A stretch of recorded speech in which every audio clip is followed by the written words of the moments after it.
My name is Gary Quillen with Total Roofing and Construction. We're out here in Lake Village, Indiana. This is the spot where the tornadoes come through a few months ago. So I just want to talk a little bit about with this project, with the insurance process and kind of how that works. In this project, they actually had their adjuster out here before I was involved. So he had originally put together his own kind of scope of work. What I came out here and did my own inspection and then compared that to the estimate that the adjuster put together.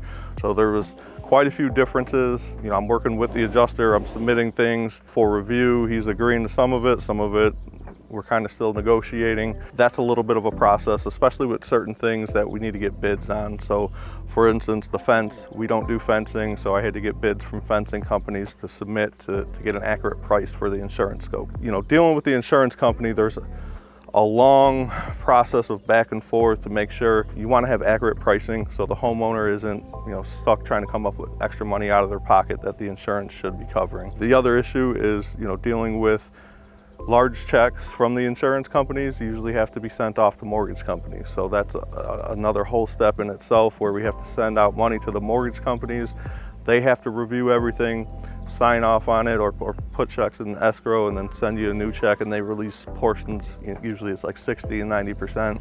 So we're taking care of that process as well for the homeowners and mailing everything out. And then we're going to be in contact with the mortgage companies to come out and do their inspections so they could start releasing some funding as we complete different steps of the project.